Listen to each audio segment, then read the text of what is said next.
اور فمن ثقلت موازینہ فاولئک هم المفلحون، جس کے نیکیوں کے وزن بڑھ جائیں گے وہ بچ جائے گا، کامیاب ہو جائے گا۔ ومن خفت موازینہ فاولئک الذین خسروا انفسهم بما كانوا بآیاتنا یظلمون، وہ پھر تباہ و برباد ہو جائیں گے جن کی، یعنی فلسفہ اللہ تعالیٰ نے عروج و زوال کا اور کامیابی اور ناکامی کی بات بتا دی۔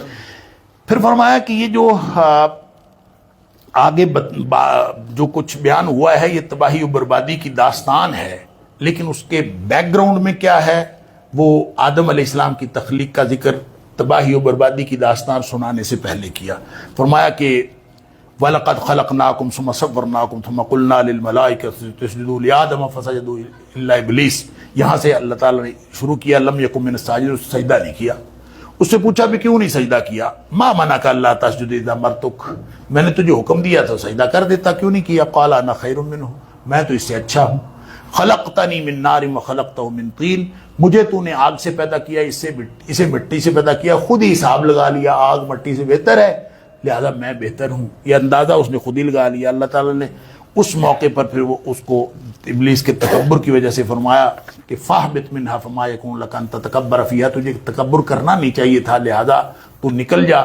فاخرج انک من الصاغرین، تو اب جو ہے وہ چھوٹے لوگوں میں ہے، ذلیل و خوار لوگوں میں سے ہے۔ اس نے مہلت مانگی، اللہ تعالیٰ نے فرمایا جا تجھے مہلت، انذرنی الی یوم یبعثون، اللہ مجھے قیامت تک مہلت دے دے، معافی نہیں مانگی، مہلت مانگی۔ اللہ تعالیٰ نے فرمایا جا مہلت، قال انک من المنذرین، مہلت دے دی۔ اس نے اسی وقت اعلان کر دیا، چیلنج، قال فبما اغویتنی لاقعدن لهم صراطک المستقیم، مجھے تو راندہ درگاہ قرار دیا ہے، میں تیرے بندوں کو بھی سیدھے رستے پہ جانے نہیں دوں گا، بیٹھ جاؤں گا۔ ثم لآتینہم من بین ایدیہم ومن خلفہم وعن ایمانہم وعن شمائلہم ولا تجد اکثرہم شاکرین، میں نے ان کو شکر کرنے والا بننے نہیں دینا، کبھی میں دائیں سے آؤں گا، کبھی بائیں سے آؤں گا، کبھی سامنے سے، کبھی پیچھے سے۔ حضرت ابن عباس رضی اللہ تعالیٰ عنہ فرماتے ہیں یہ جو شیطان کا سامنے سے آنا، پیچھے سے آنا، دائیں سے آنا، بائیں سے آنا ہے، یہ اصل میں اس کی 4 سٹریٹجیز ہیں، 4 حکمت عملی ہے ان کی 4 قسم کی، کہ وہ جو انسانوں کے اوپر اپلائی کرتا ہے۔ جو اس کا سامنے سے آنا ہے وہ یہ کہ آخرت کے بارے میں شکوک و شبہات پیدا کرتا ہے، پتہ نہیں آخرت ہے کہ نہیں، پتہ نہیں آنی کہ نہیں، جو آخرت کے بارے میں جتنے سوالات کریٹ ہوتے ہیں اس میں سے یہ اصل میں اس کا سامنے سے آنا ہے۔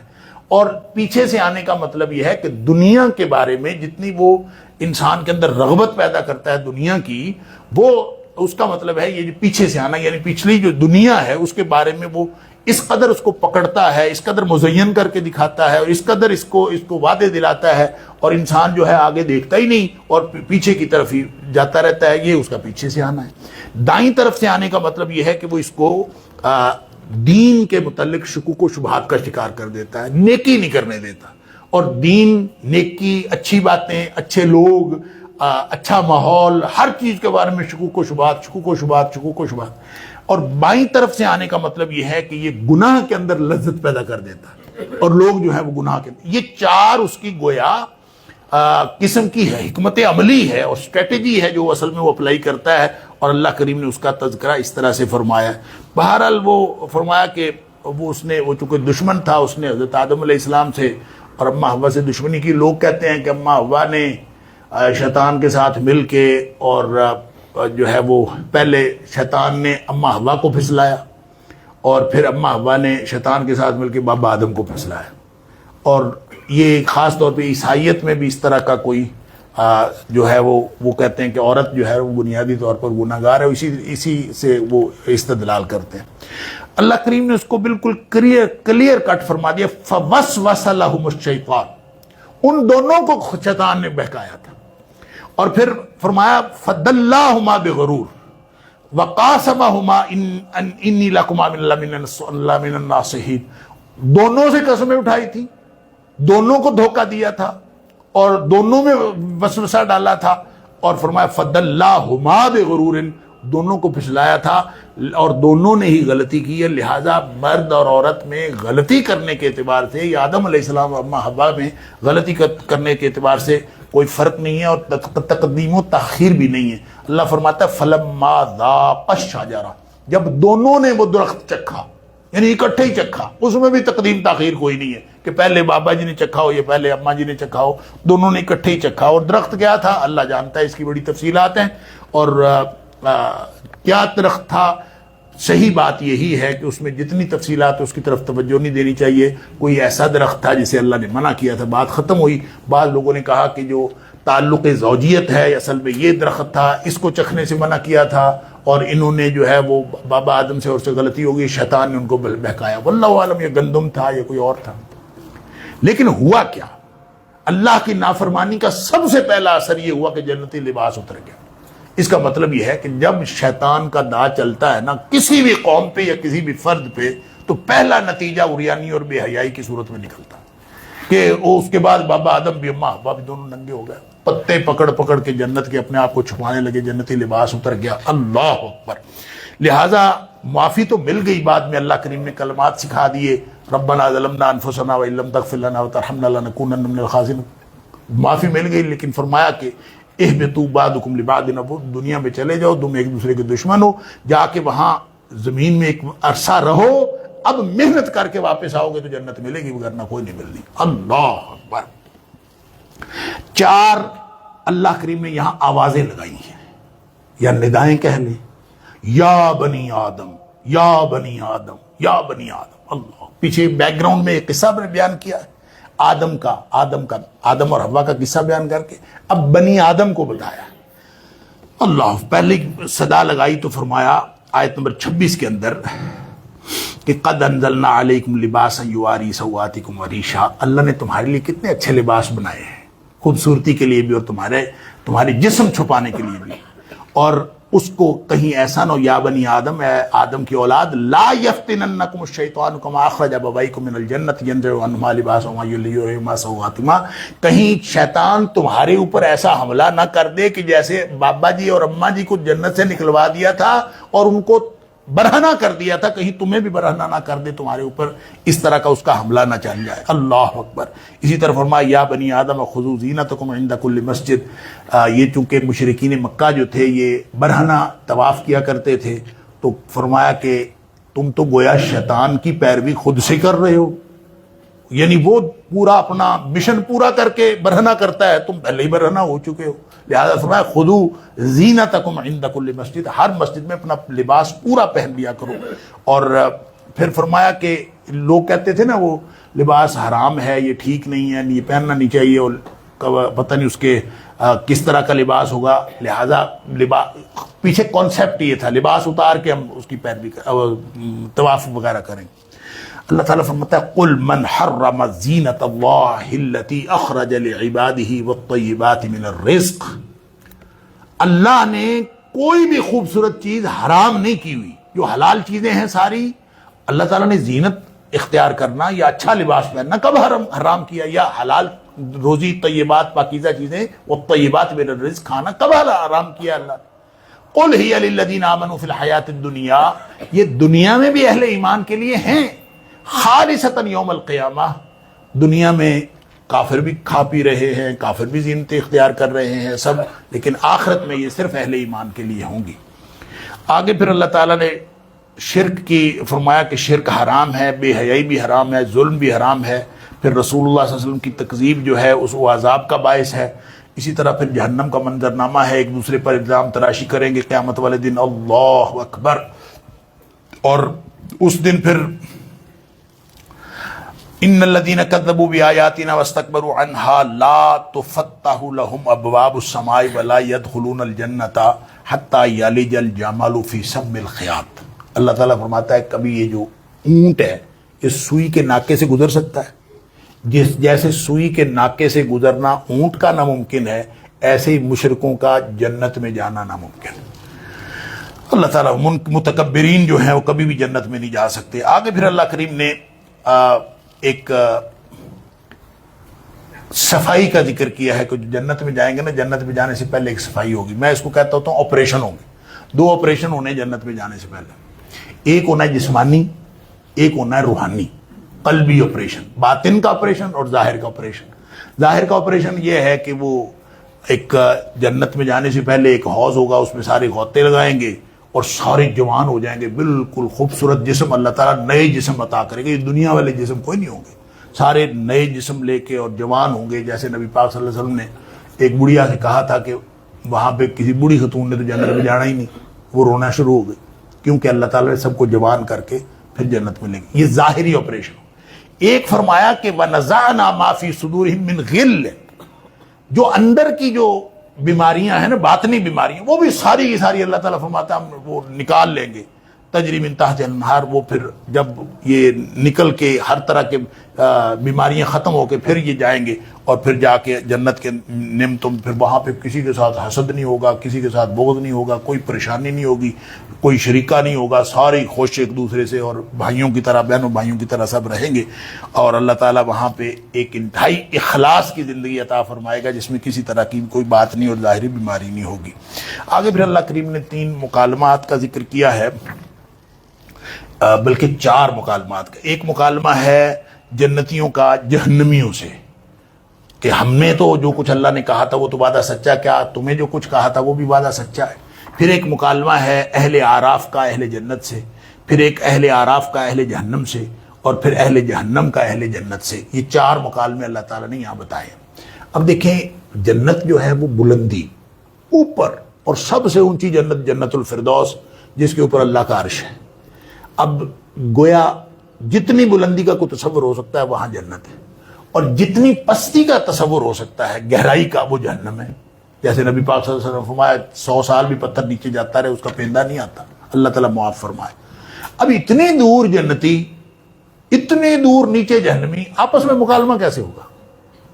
یہ اکثر لوگوں کو یہ خیال آتا ہے. ایک تو آراف والے جو ہیں وہ درمیان میں کہیں ہوں گے، یہ وہ لوگ ہوں گے جن کی نیکیاں اور جن کے گناہ برابر ہو جائیں گے. یہ کچھ عرصے کے لیے ان کو آراف میں رکھا جائے گا، بعد میں یہ بھی جنت میں چلے جائیں گے. ڈرتے رہیں گے کچھ عرصہ جہنمیوں کو دیکھ دیکھ کر کے، کہیں ہم جہنم، ایک طرف دیکھیں گے جہنمی ہیں، ایک طرف دیکھیں گے جنتی ہیں. ادھر دیکھیں گے تو امید رکھیں گے کہ جنت مل جائے گی، ادھر دیکھیں گے خوف آئے گا. بالآخر اللہ تعالیٰ ان کو بھی جنت دے دے گا. ان کے مکالمہ کیسے ہوگا؟ آج کے کمپیوٹر کے دور میں مسئلہ حل ہو گیا ہے. یعنی کوئی شخص جہاں کہیں بیٹھا ہو اس کی دوسرے کے ساتھ گفتگو بھی ہو سکتی ہے، اس کو دیکھ بھی سکتا ہے. اگر دنیا میں ہم دیکھ سکتے ہیں بڑی بڑی سکرینیں لگا کے اور ڈھونڈ بھی سکتے ہیں کہاں کون ہے، اور جنتی آپس میں بات کریں گے یار وہ دنیا میں ہوتا تھا بندہ اور وہ بڑی باتیں کیا کرتا تھا، وہ ادھر جنت میں نظر نہیں آ رہا، تو کیا کہیں گے کہ ہم جہنم میں دیکھتے ہیں. تو جہنم میں اسی طرح دیکھ لیں گے جیسے بیٹھے بٹھائے بڑی آسانی سے دیکھ لیں گے. حالانکہ وہ اتنی دور، اتنا فاصلہ ہوگا، وہ کہیں نیچے یہ کہیں اوپر.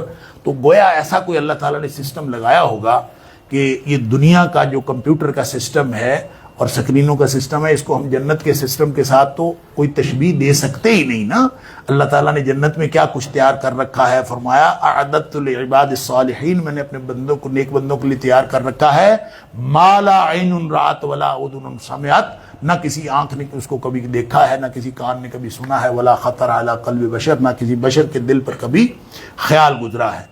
بہرحال پھر آخرت کی مناسبت سے آغاز کائنات کا بھی ذکر اللہ تعالیٰ نے فرمایا کہ ان ربکم الذی خلق السماوات والارض فی ستۃ ایام. بہرحال اس نے ایک ترتیب سے، تدریج سے کائنات کو پیدا کیا. وہ کن کہہ کے بھی پیدا کر سکتا تھا، لیکن اس نے کائنات کو 6 دنوں میں پیدا کی. 6 دن کون سے ہیں اللہ کو پتہ ہے، یہ کیسے پیدا کیا ہے. لوگ اس کے اوپر بہت لمبی چوڑی تفصیل بیان کرتے ہیں. بات یہ ہے کہ جب قرآن نے خود کہہ دیا، ویسے حدیث میں آتا ہے کہ اللہ کریم نے فلاں 2 دنوں میں، اتوار کے دن تخلیق شروع ہوئی، جمعے کے دن تخلیق مکمل ہوئی. یہ حدیث میں یہ آتا ہے کہ ان دنوں سے لگتا ہے یہی والے دن مراد ہیں. حالانکہ قرآن نے خود کہا ہے سورہ حج میں، ان یوما عند ربک کالف سنۃ مما تعدون، تمہاری گنتی کا 1000 سال ہوتا ہے تو اللہ کی گنتی کا 1 دن ہوتا ہے. تو اس کا مطلب یہ ہے کہ اگر یہ اللہ کے دن ہیں، اللہ کی گنتی کے دن ہیں، تو پھر 6 دن کا مطلب 6000 سال ہوگا نا. تو پھر 6000 سال میں اللہ تعالیٰ نے کائنات بنائی ہوگی. تو یہ اس نے، حالانکہ وہ کن کہہ کے بنا سکتا ہے، اور اس نے 6 دنوں میں کیوں بنائی، یا 6000 سال تھے یا 6 دن تھے، واللہ عالم کتنا وقت تھا، یہ تدریج کیوں ہے؟ اس کا مطلب ہے کہ اللہ نے اپنی کائنات کے اندر تدریج کا ایک نظام رکھا ہے، اور اس سے ہمیں بہت ساری جو ہے نا وہ ترغیب ملتی ہے کہ کسی بھی چیز کے اندر پہلے ہی مرحلے میں انسان آخری مرحلے پہ نہیں پہنچ سکتا. آہستہ آہستہ جو ہے، جو قرآن کا اصول تدبیر ہے وہ یہاں سے ثابت ہوتا ہے. آیت نمبر 59 سے آگے اقوام کا ذکر شروع ہو گیا. پہلے قوم نوح کا ذکر ہے، اور ایک مکالمہ اللہ کریم نے سارے نبیوں کے حوالے سے، انہوں نے قال یا قوم اعبدوا اللہ ما لکم من الہ غیرہ. ہر نبی نے اپنی قوم سے کہا کہ اللہ کے علاوہ کوئی، اللہ کی بندگی کرو، اس کے علاوہ کوئی اور الہ نہیں۔ الہ کیا ہوتا ہے؟ شریعت کی اصطلاح میں ایک ہمہ مقتدر ہستی ہوتا ہے جس کے اندر بہت ساری خوبیاں ہوتی ہیں، وہ اکیلا معبود نہیں ہوتا، اکیلا بندگی کے لائق نہیں ہوتا۔ الہ ایک ایسا لفظ ہے جس کا متبادل اردو میں ہے ہی نہیں، لیکن بہرحال ہم اپنے تسلی کے لیے کہہ دیتے ہیں عبادت کے لائق الہ جو ہے۔ اور اگر اس کو الہ یا الہ جو عربی کا لفظ ہے اس سے اگر اس کو دیکھا جائے تو بنیادی طور پر اس کا مطلب ہوتا ہے گھبرا کر کوئی پناہ ڈھونڈنا، اور الہ وہ ہوتا ہے جو ہر پریشان حال کی پریشانی میں پناہ بن جائے۔ تو اللہ تعالیٰ کی ذات جو ہے اس کے علاوہ کوئی اور الہ ہے ہی نہیں، مشکلات دور کرنے والی کوئی ذات اللہ کے علاوہ ہے ہی نہیں۔ لہذا الہ وہ ہوتا ہے جس سے خوف اور امیدیں وابستہ کی جا سکے، ڈر کی صورت میں بھی اسی کے پاس پناہ لی جائے اور امید کی صورت میں بھی اسی سے امید رکھی جائے، وہ الہ ہوتا ہے۔ لہٰذا سب نے یہی کہا یا قوم اعبدوا اللہ، کائنات اے میری قوم اللہ کی بندگی کرو، ما لکم من الہ غیرہ، اللہ کے علاوہ اس کے علاوہ کوئی اور الہ نہیں جس کے ساتھ جس سے خوف اور امیدیں وابستہ کی جا سکیں۔ لیکن بہرحال وہ جو کہ حضرت نوح علیہ السلام نے ان کو بہت کہا، انہوں نے بات ہی نہیں مانی اور بالآخر وہ تباہ و برباد ہو گئے۔ پھر حضرت ہود علیہ السلام کا ذکر ہے، قوم عاد کا، کہتے ہیں تقریباً 3500، یہ کوئی ایگزیکٹلی تو نہیں، اندازے ہی ہیں کہ 3500 قبل مسیح میں نوح علیہ السلام کی قوم تھی، اور تقریباً 3000 سال قبل مسیح میں قوم عاد تھی ہود علیہ السلام کی قوم، اور اسی طرح 2500 قبل مسیح میں جو ہے وہ حضرت صالح علیہ السلام کی قوم تھی، قوم سمود۔ اس کے بعد لوط علیہ السلام کی قوم وہ تقریباً کوئی 2100 قبل مسیح ہے، اور اسی دور میں حضرت لوط علیہ السلام حضرت ابراہیم علیہ السلام کے بھتیجے سے وہ یہ تقریباً اسی دور میں ہوا۔ اور پھر ابراہیم علیہ السلام اور لوط علیہ السلام گویا 2000 سال قبل مسیح یا 2100 قبل مسیح میں ہیں۔ پھر اسی طرح شعیب علیہ السلام کی قوم جو ہے وہ تقریباً کوئی 1400 قبل مسیح کہا جاتا ہے، اور اسی طرح حضرت موسیٰ علیہ السلام جو ہے وہ تقریباً 13ویں صدی قبل مسیح، یہ حضرت موسیٰ علیہ السلام۔ پھر اس کے بعد جو ہے وہ بہت سارے انبیاء آئے ہیں، اور درمیان میں جو مختلف پیریڈز جو ہیں یعنی ان کے باقاعدہ زمانے گزرے ہیں، اور حضرت عیسیٰ علیہ السلام پھر جا کے جن کو ہم کہتے ہیں کہ پھر آگے مسیحی دور شروع ہوتا ہے، حضرت عیسیٰ علیہ السلام وہ دنیا میں تشریف لائے۔ تو بہرحال یہ کوئی اندازہ ہی ہے لوگوں کا، کوئی اس میں ایگزیکٹ بات نہیں ہے دنیا کی کائنات کی عمر کتنی ہے، واللہ عالم۔ بہرحال حضرت ہود علیہ السلام نے بھی وہی کہا، ما لکم من الہ غیرہ افلا تتقون، تو اس قوم نے بھی کفر کیا، الذین کفروا من قومہ انا لنراک فی صفاحۃ، ہم تمہیں سمجھنے میں تو بیوقوف ہے بلکہ تو جھوٹا ہے۔ اللہ اکبر۔ نبیوں کو اسی طرح سے کہا جاتا رہا، ساری کہانی اسی لیے سنائی ہے کہ جو معاندین نبوت ہوتے ہیں ان کا رویہ ایک جیسا ہوتا ہے ہر دور میں، اور بالآخر ان کی بھی جو جڑ کٹ گئی، اللہ تعالیٰ فرماتا ہے کہ فَأَنجَيْنَاهُ وَالَّذِينَ مَعَهُ بِرَحْمَةٍ مِنَّا وَقَطَعْنَا دَابِرَ الَّذِينَ كَذَّبُوا بِآيَاتِنَا وَمَا كَانُوا مُؤْمِنِينَ، جو جھوٹے تھے اور جو نہ ماننے والے تھے اور مکذبین تھے، ان کی پھر جڑ کٹ گئی اور تباہ و برباد ہو گئے۔ اور قوم عاد کی جڑ کیسے کٹی اس کی مختلف جگہوں پہ اور بھی بیان آئے گا۔ آگے صالح علیہ السلام کی قوم تھی، قوم سمود، ان کو معجزہ ملا، ان کے کہنے پر اونٹنی نکلی اور سب کچھ ہوا، بالآخر انہوں نے بھی نہیں مانا۔ قال ملأ الذین استکبروا من قومہ الذین استضعفوا لمن آمن منهم اتعلمون ان صالحا مرسل من ربی، کیا تم سمجھتے ہو کہ یہ واقعی رسول ہے؟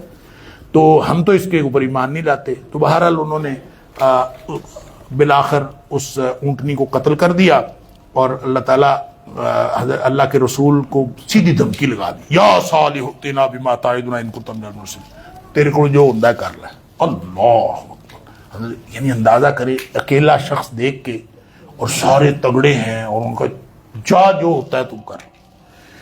اللہ فاخذتهم الرجفة فاصبحوا في دارهم، ایک کڑک پڑی اور زلزلہ آیا اور تباہ و برباد ہو گئے۔ رجفہ کا عذاب جو ہے سیحہ بھی ہے کہ ان کے اوپر رجفہ زلزلے کو کہتے ہیں، سیحہ چنگھاڑ کو کہتے ہیں۔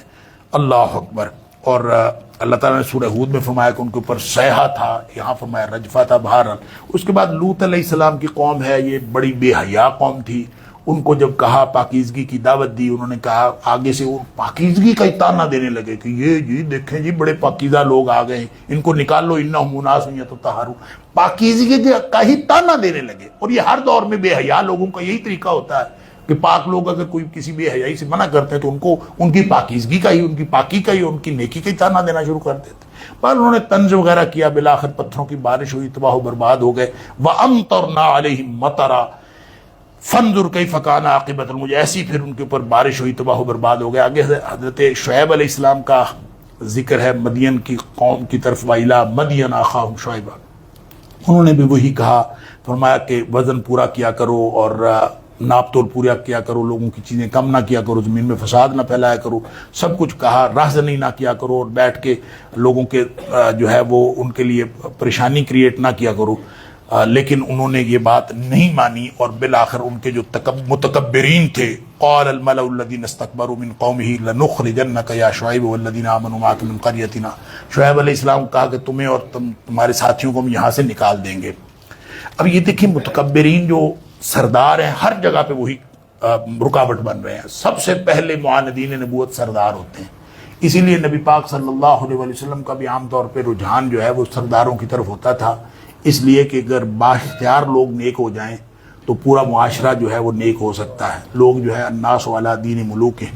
بہرحال فرمایا کہ جب وہ انہوں نے نہیں بات مانی تو سمجھ آ گئی حضرت شعیب علیہ السلام کو، تو دعا کر دی ربنا افتح بیننا وبین قومنا بالحق وانت خیر الفاتحین. اللہ جدائی ڈال دے ہماری، کہ کوئی پتہ چل گیا تھا کہ اب عذاب آئے گا. پھر فاخذتہم الرجفہ، ان کے اوپر بھی ایک زلزلہ آیا.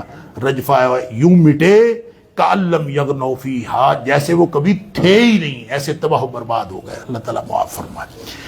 پھر اللہ تعالیٰ آگے آیت نمبر 94 سے لے کر 102 تک عروج و زوال کا ضابطہ بتاتا ہے. وَلَوْ أَنَّ أَهْلَ الْقُرَىٰ آمَنُوا وَاتَّقَوْا لَفَتَحْنَا عَلَيْهِمْ بَرَكَاتٍ مِّنَ السَّمَاءِ وَالْأَرْضِ. اگر بستیوں کے لوگ واقعتاً ایماندار ہوتے اور تقوی کی زندگی اختیار کرتے. تقوی کی زندگی کیا ہے؟ اللہ کی ناراضگی سے بچنا اور اللہ کی خوشنودی حاصل کرنے کی کوشش کرنا. اگر ایسا کرتے تو فرمایا کہ ہم ان کے اوپر زمین و آسمان سے برکتوں خیر و برکت کے دروازے کھول دیتے. ولیکن کذبوا، لیکن لوگ جھوٹے نکلے. فاخذناہم بما کانوا یکسبون، ہم نے ان کے کرتوتوں کے سبب ان کو پکڑ لیا. اب یہ جھوٹے کون کون نکلے؟ صرف وہ نہیں جو تاریخ والے تھے، وہ بھی نکلے جنہوں نے پاکستان کا مطلب کیا لا الہ الا اللہ کہہ کے پاکستان لیا، پھر اس کے بعد وہ کام ہی نہیں کیا، جو دعویٰ کیا تھا اس کے مطابق کیا ہی نہیں. اگر ہوتا آمنوا واتقوا، اللہ کا قانون یہ ہے کہ اگر یہ ہوتا لفتحنا علیہم برکات من السماء والارض، زمین و آسمان سے خیر و برکت کے دروازے کھول دیے جاتے. آج بھی کھل سکتے ہیں. پھر اللہ تعالیٰ نے فرمایا کہ یہ بستیوں کے لوگ بے خوف کس بات سے ہو گئے ہیں؟ دن کو بھی عذاب آ سکتا ہے، رات کو بھی آ سکتا ہے. جو بے خوفی ہے وہ صرف گھاٹا پانے والے لوگ، خسارے والے جو ہے بے خوف ہوتے ہیں، وگرنہ فکر رکھتے ہیں کہیں ہمارا اللہ ناراض نہ ہو جائے. آگے آیت نمبر 103 سے 171 تک پھر جہاں آج کی جو منزل ہے مکمل ہوئی ہے اور قاری صاحب نے جو تلاوت مکمل کی ہے، وہاں تک قصہ موسیٰ علیہ السلام اور فرعون کا ذکر ہے. اور یہ آل فرعون کی تباہی کا ذکر ہے، بنی اسرائیل کے رویے کا ذکر ہے. اور یہ اس صورت میں بیان ہونے والا چھٹا قصہ ہے. اور یہ آپ کو معلوم ہے کہ قرآن حکیم میں سب سے زیادہ جو قصہ بیان ہوا ہے وہ حضرت موسیٰ علیہ السلام کا قصہ بیان ہوا سب سے زیادہ. اور یہ جو موسیٰ علیہ السلام ابراہیم علیہ السلام سے تقریباً 700-800 سال بعد تھے، میں نے عرض کیا 1300 قبل مسیح تقریباً ان کا جو بنتا ہے. اور موسیٰ علیہ السلام کی عمر کے بارے میں بھی کہا جاتا ہے کہ وہ اللہ تعالیٰ نے ان کو لمبی عمر دی تھی، کوئی 120 سال ان کی عمر تھی. پر اس قصے کے اندر چونکہ بہت سارے پہلو ہیں اور اللہ تعالیٰ کبھی بھی کہانی سنانے کے لیے کہانی نہیں سناتا، قصہ نہیں بتاتا، بلکہ قصے کے وہ پہلو بتاتا ہے جن کے اندر کچھ سبق ہوتا ہے. لہٰذا اس میں بہت مختلف پہلو ہیں اور کئی قصے اس کے اندر موجود ہیں. اسی طرح معجزے اور جادو کے اندر کیا فرق ہوتا ہے وہ بھی اس میں بتایا گیا ہے. فیصلہ کن جنگ مادیت کی اور روحانیت کی، اور پھر ایمان اور وسائل کی. پھر فرعون اور آل فرعون کے تکبر کا عبرتناک انجام اس میں بتایا گیا. بنی اسرائیل کی جہالتوں کی بات ہوئی ہے اور موسیٰ علیہ السلام کا مختلف مواقع پہ رویہ جو تھا، ان کا جو صبر تھا، اس کا ذکر کیا گیا ہے. اور اسی طرح نبی اکرم صلی اللہ علیہ وسلم کی چونکہ حالات کی اور بہت ساری باتوں کی مشابہت تھی حضرت موسیٰ علیہ السلام کے ساتھ، یہ مختلف باتیں ہیں. اور پھر ظلم کے خلاف جو ثابت قدمی کی تاریخ ہے اس میں موسیٰ علیہ السلام کا اپنا ایک کردار ہے، اس لیے ان کو بار بار جو ہے اللہ کریم نے اس کا تذکرہ فرمایا ہے. تو جب انہوں نے جا کے معجزے دکھائے تھے، ایک تو معجزہ تھا کیا عصا جو ہے وہ سانپ بن جاتا تھا. دوسرا یہ ہے کہ انہوں نے ونازع یدہ فاذا ہی بیضاء للناظرین، یہ ڈال کے ہاتھ کیا تو وہ لوگوں کو جو ہے وہ چمکتا ہوا نظر آنے لگا. ان کا یہ تو جادو ہے، جادوگر اکٹھے کر لیے مقابلہ کرتے ہیں. اب مقابلہ ہوا، مقابلہ کرنے سے پہلے اب وہ جو جادوگر تھے وہ ان سے مطالبہ کر رہے ہیں ان لنا لاجرا ان كنا نحن الغالبین. فرعون سے کہتے ہیں کہ انعام کیا دو گے، اس سے بارگیننگ ہو رہی. اور جب وہ ہوا مقابلہ سحروا اعین الناس، انہوں نے لوگوں کی آنکھوں پر جادو کیا. جادو دو طرح سے ہوتا ہے، ایک تو جادو ہوتا ہے جنات کے ذریعے کہ جنات مسلط کر دیے جاتے ہیں، شیاطین، اور وہ جا کے دوسرے کو تنگ کرتے ہیں. اور ایک جادو ہوتا ہے جو لوگوں کے اعصاب کے اوپر ہوتا ہے. تو انہوں نے اعصاب کے اوپر، لوگوں کی آنکھوں کے اوپر جادو کیا، اور وہ تھیں لاٹھیاں اور رسیاں ایسے لگے جیسے سانپ ہیں. تو ڈر گئے موسیٰ علیہ السلام بھی کہ یہ اتنی ساری ہیں تو پتہ نہیں کیا بنے گا. تو اللہ تعالیٰ نے فرمایا ڈرنے کی کوئی بات نہیں ہے، یہ سانپ ہے، یہ سانپ پھینکو، یہ ان کو کھا جائے گا. سانپ پھینکا، وہ کھا گیا. جادوگروں کو سمجھ آ گئی اب یہ جادو نہیں ہے، کیونکہ انہوں نے تو آنکھوں پہ جادو کیا تھا، یہ سانپ سچ مچ کا بن گیا اور اس نے وہ لاٹھیاں رسیاں سب کھا پی گیا، ہڑپ کر گیا. حیران ہو گیا یہ کیا چیز ہے. اللہ فغلبوا هنالك وانقلبوا صاغرین. اور وہ صرف یعنی شکست نہیں کھائی بلکہ ذلیل و رسوا ہو گئے. وَأُلْقِيَ السَّحَرَةُ ساجدین، سارے سجدے میں گر گئے. انہوں نے کہا کہ قالوا آمنا برب العالمین، ہم جہانوں کے رب پر ایمان لاتے ہیں. ساتھ ہی کہا رب موسیٰ و ہارون. کہیں بدبخت وہ اپنے آپ کو رب العالیٰ کہتا تھا تو یہ نہ وہ کہے کہ یہ میرے اوپر ایمان لے آئے. لہذا وضاحت کی رب العالمین کس کے اوپر ہم ایمان لائے ہیں؟ رب موسیٰ و ہارون، جو موسیٰ علیہ السلام اور ہارون علیہ السلام کا رب ہے اس کے اوپر ہم ایمان لائے. پر انہوں نے کہا کہ یہ مجھے لگتا ہے یہ پہلے ہی سارے ملے ہوئے تھے، ان کو پکڑو اور ان کو مار دو. اور انہوں نے کہا میں اس کو سولی پہ چڑھا دوں گا. ان کا مسئلہ ہی کوئی نہیں. ربنا افرغ علینا صبرا وثبت اقدامنا، ربنا افرغ علینا صبرا وتوفنا مسلمین. اللہ ہمیں ڈٹنے والا بنا اور ہمیں اطاعت اور فرمانبرداری میں موت دے دے. بہرحال اس کے بعد اس نے موسیٰ علیہ السلام کے آنے سے پہلے بھی فرعون نے قتل اولاد کا حکم دیا تھا. اور جب یہ جادوگر ہار گئے ہیں نا موسیٰ علیہ السلام کے مقابلے میں، اس کے بعد اس نے پھر قتل اولاد کا حکم دے دیا. پہلے اس نے اس لیے دیا تھا کہ ان کے ہاں وہ بچہ پیدا نہ ہو جو نجومیوں نے بتایا تھا یہ اسرائیلی روایات کے مطابق کہ وہ میری سلطنت کی شکست کا باعث بنے گا، زوال کا باعث بنے گا، تو وہ پیدا نہ ہو، اس لیے قتل کرواتا تھا. اب اس نے اس لیے قتل کروایا قوت توڑنے کے لیے کہ جناب ان کے مرد جو ہیں ان کے سارے بچے جو قتل کرا دیے جائیں.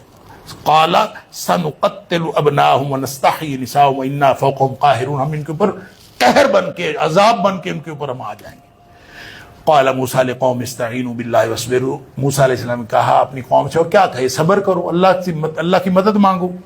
اور یہ وعدہ کیا ان الارض للہ یورثها من یشاء من عبادہ، بالآخر تمہیں ملے گی، یہ زمین اللہ کی ہے. لیکن انہوں نے کہا قالوا اوذینا من قبل ان تأتینا من بعد ما جئتنا. موسیٰ جب تو نہیں آیا سی تب بھی ہمیں مصیبت تھی، اب تو آ گیا ہے تیرے آنے کے بعد پھر مصیبت ہے. اوذینا، ہمیں اذیتیں دی گئی ہیں، من قبل ان تأتینا، تیرے آنے سے پہلے بھی، اور من بعد ما جئتنا، تیرے آنے کے بعد بھی. بہرحال انہوں نے کہا کہ اللہ تعالیٰ جو ہے وہ تمہیں، تمہارے دشمن کو یہلک عدوکم، تمہارے دشمن کو اللہ تعالیٰ ہلاک کر دے گا اور تمہیں انشاءاللہ زمین دے دے گا. اللہ تعالیٰ نے سارے وعدے کیے، اللہ تعالیٰ حکومت عطا کرے گا. موسیٰ علیہ السلام نے صبر شکر کی بات کی، مختلف آزمائشیں آگے، پھر قید سالی کا ذکر بھی ہے.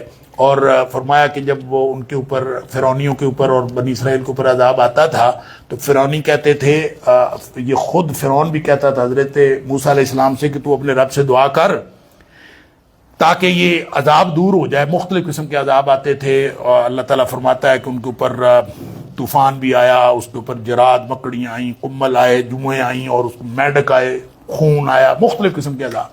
وہ کہتے تھے کہ اللہ سے دعا، تو اپنے اللہ سے دعا کر یہ عذاب ٹل جائے. اگر ٹل گیا نا تو پھر ہم سارے مومن ہو جائیں گے.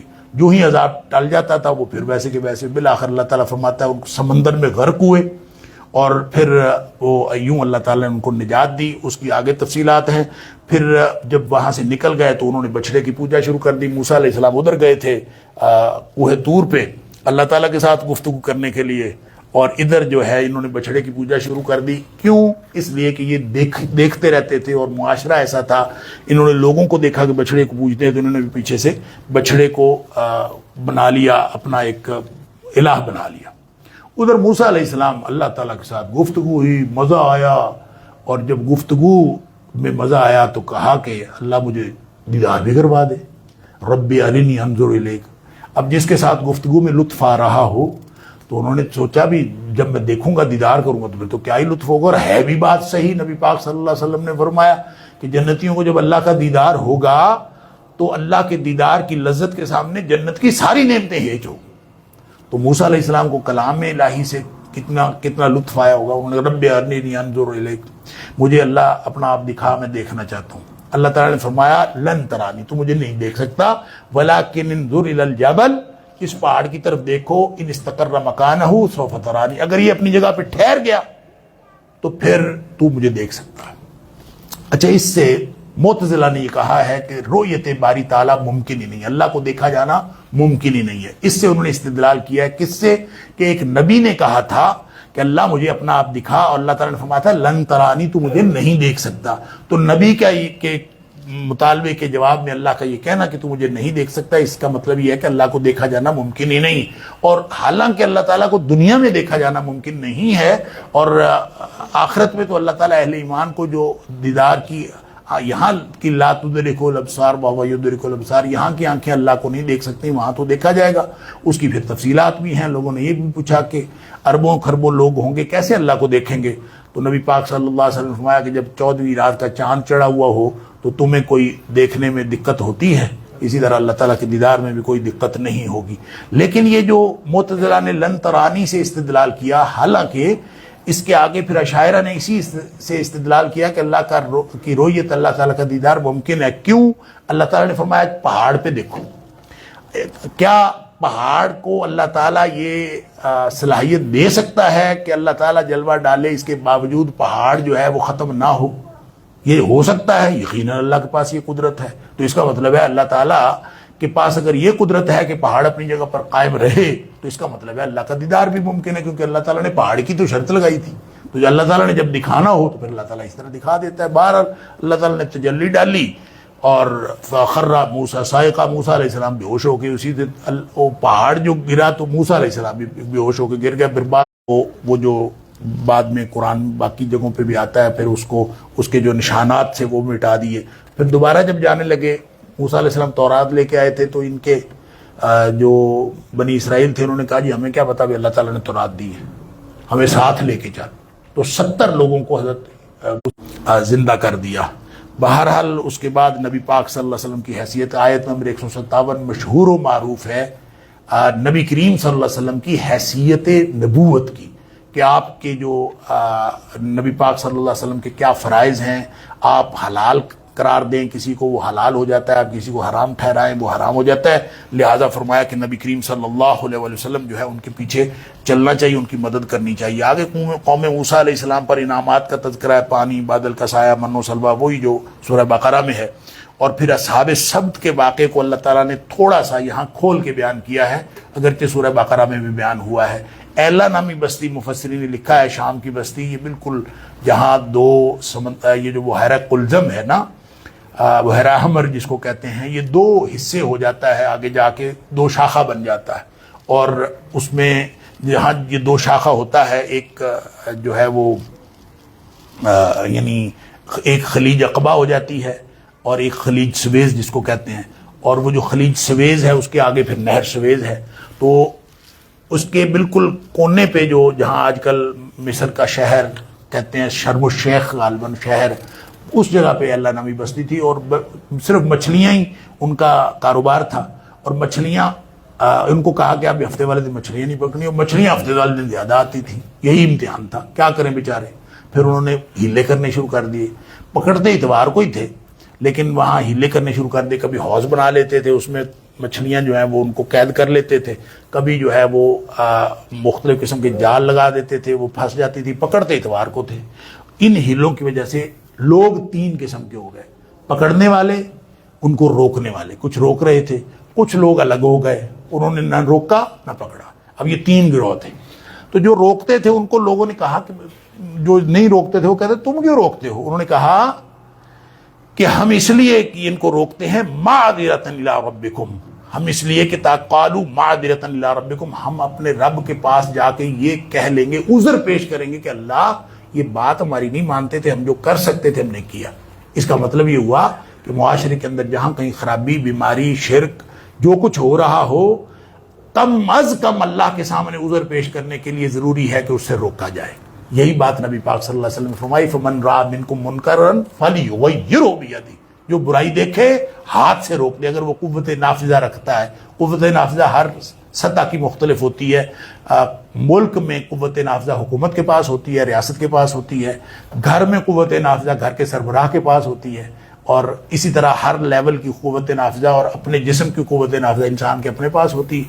لہٰذا اگر قوت نافذہ ہے تو پھر اس کو روک دینا چاہیے عملاً، اور اگر قوت نافذہ نہیں ہے تو پھر اس کو زبان سے روکے، اگر وہ بھی نہیں ہے تو دل سے برا سمجھے۔ برائی کے ساتھ اگر نفرت بھی ختم ہوگی، انسان کمفرٹیبل ہو گیا تو پھر پیچھے کچھ نہیں بچا، ایمان بالکل ختم ہو گیا۔ ایمان کا آخری تقاضا یہ ہے کہ برائی کو برائی سمجھا جائے۔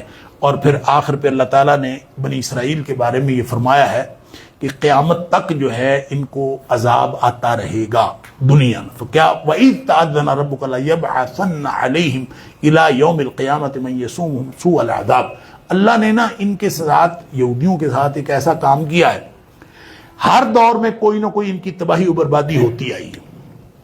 یونانی و کلدانی شاہوں کے محکوم رہے، اور پھر فرمایا پھر بخت نصر نے ان کی جو اینٹ سے اینٹ بجائی، اس جو شمالی ریاست تھی شیلما نصر نے 712 قبل مسیح میں ان کی شمالی ریاست، پھر جنوبی ریاست بخت نصر نے، پھر اسی طرح جو تھا ٹائٹس رومی، اس نے بھی ان کو تباہ و برباد کیا۔ تو ہر موقع میں، اور خیبر سے بھی پھر نکالے گئے، اور پھر آج کل بھی برطانیہ امریکہ وغیرہ کے دستے نگر ہیں۔